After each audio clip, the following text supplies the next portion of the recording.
everybody. Welcome back to the PLAP Local Podcast, the most consistently posted podcast that you've ever seen in your life. But, of course, I'm kidding. We are in here sporadically at best.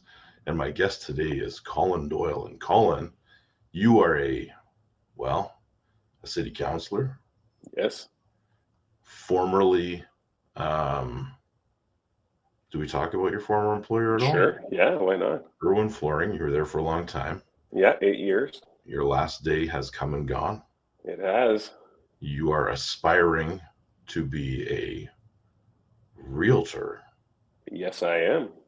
Should be very soon by the end of the year.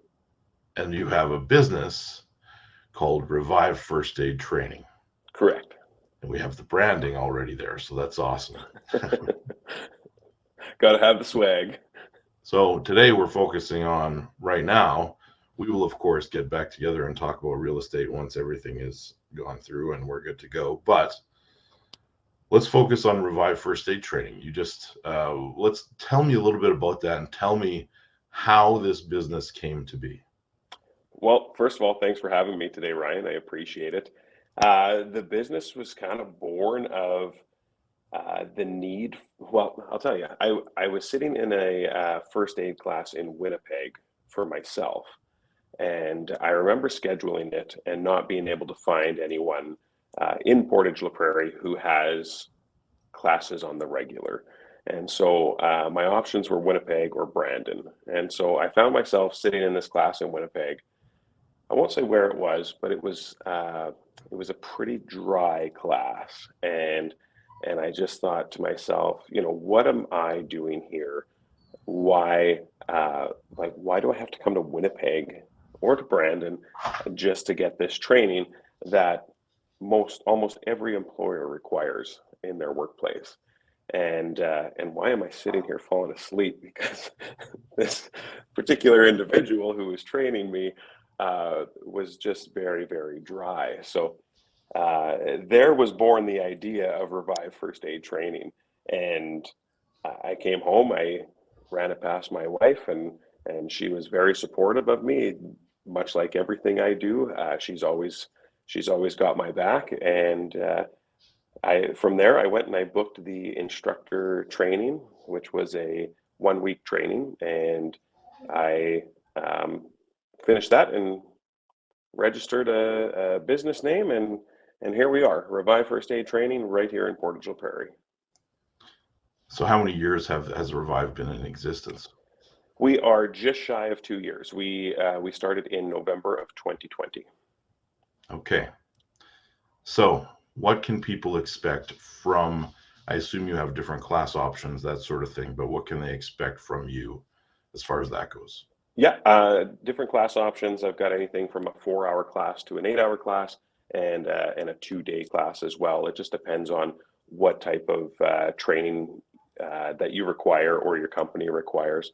Most people are just taking the 4-hour CPR AED training because it's the most popular one for me. It's just some knowledge of what to do in the event of an emergency, and how to use that machine that's hanging on many walls within our city here. So I do have more extensive classes that deal with more broken bones, etc. Most of my training is done in Portage. They're good skills to know, but I wouldn't recommend anyone trying to mend a broken bone when an ambulance is less than 5 minutes away. So we've got lots of classes, and now that my last day with Irwin Flooring has come and gone, I have more availability to teach these classes as well. That was one of the downfalls of starting this business, to provide regular classes for the people in our city and then not having the time to teach them. So now I am wide open for business. Right, and your future plans would lend itself to flexibility of schedule as well. Yes, absolutely, and that's one of the reasons why I'm getting into my new line of work as well. Fantastic. So you have, I guess, like you said, it's based on people's needs. whether it be for employment or just general interest. But yes, good skills to have as far as learning how to use those things that we see everywhere. Yeah, absolutely.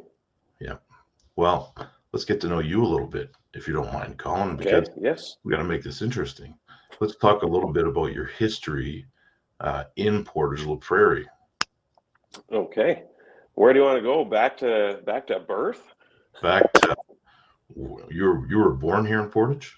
I was born in a Winnipeg hospital, but I was raised here in Portage from the time I was an infant all the way up to the age of 18, when I decided that I wanted to spread my wings and fly a little bit. And since then, I've lived in various places: Winnipeg, the west coast of Canada, working at ski hills and just doing different jobs here and there.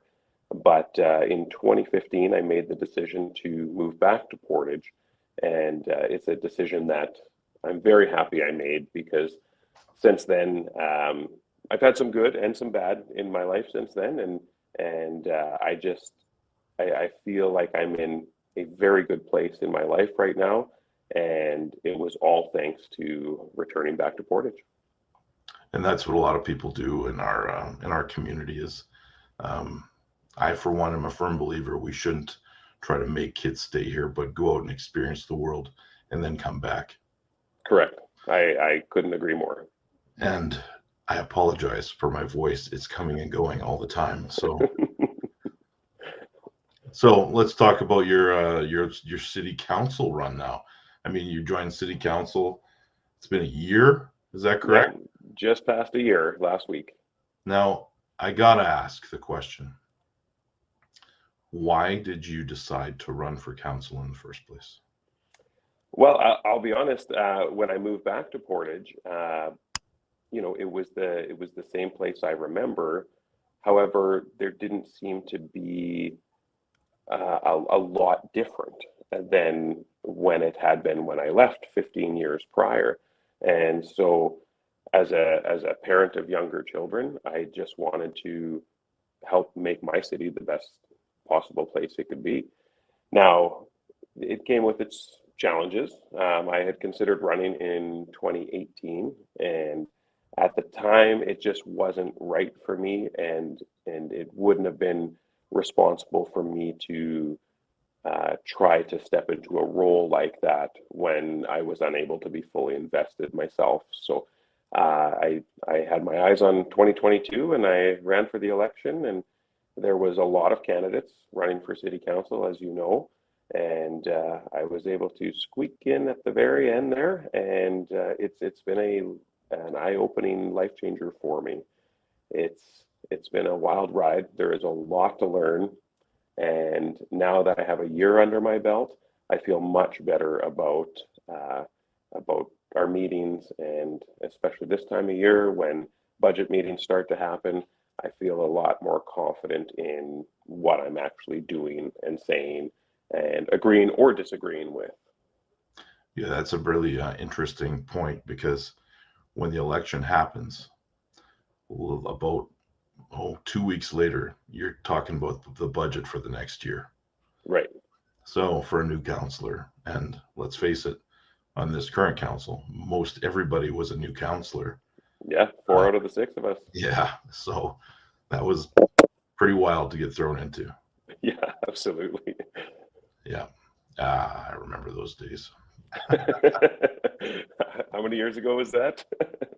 Oh my God, man. 2010 was the year. Wow. So 13 years ago. It's been a while. That's great. Well, I want to ask you a few short one-off questions that I'm stealing Sure. from my other podcasts, by the way. And I know some of these will be tough for you to answer because I know you a little bit. And is this the rapid fire round? A rapid fire round. And I'm totally ripping these off from my other show. And they were from my other show, they're ripped off from someone else. But yeah, that is the model of YouTube. yes, Rip off and duplicate. that's right. But favorite movie of all time? Back to the Future, hands down. I knew that. You did know that. Did Do you remember what my close second was? Ooh, Ghostbusters. Yes, correct. Yes. See, I pay attention. You're listening. Yeah. I know this one will be tricky for you. What book has had the most influence on you? Oh boy. I am not a reader. I will be upfront and honest about that. So I would say in recent memory, the book that has had the most influence on me, because it has changed my life and made me look in a different, through a different set of lenses, if you will, would be Module 1 of the Manitoba Real Estate Association. Salesperson's licensing. Mhm. What's your favorite thing to do when you're not working? Camping. I love camping. Okay. Well, it's not exactly camping because it is a seasonal site, and we do sleep in a permanent structure when we are there. But I just love the community we have at our campground, and it's just so nice to see friends and family every single weekend throughout the summer. Yeah, I can see that. And I'm going to ask you the hardest question. What is the best piece of advice you have ever been given? Ooh, the best piece of advice I was ever given was by my dad. And I've thought about this lots, and it was with regard to relationships, whether that's your the relationship with your spouse or a relationship with your friends or colleagues. And he said, every morning when you wake up, think about how you can make someone else's life better, and that's where your true happiness will come from. Oh, wow. I kind of get Yes, chills from that. I know it was very deep, and I will remember it for the rest of my life. Wow, that's amazing. Well, I thank you for joining me today, Colin, and I look forward to working with you in the future. Absolutely. And Thank you for having me, Ryan. if you want to find out anything about Revive First Aid Training, we are not going to get Colin to say the phone number and the website because they are going to be right down here in the comments or in the video description. Sorry. Perfect. And you will see that there. So if you want to click on that link and go check it out, please do that. Excellent. Thank you. And I just want to say, now that I have more free time on my hands, in the past I've turned away some individuals looking for classes because I couldn't put a class together while I was working my full-time job. So if anybody needs any sort of first aid training, the Canadian Red Cross, it requires me to have a minimum of 4 people. So as long as I have 4 people, I'll run a class for you. That's good to know. And best of luck at the Chamber Awards, for which you are nominated in what category? Outstanding New Entrepreneur of the Year. Excellent. Good luck with that. Thank you. You're in the crowd, and if you win, you're gonna have to come back on here and talk about it. That sounds great. Right on. And even if I lose, I'll come back and chat with you anytime. Sounds good. All right. Well, thanks, Ryan. I appreciate it.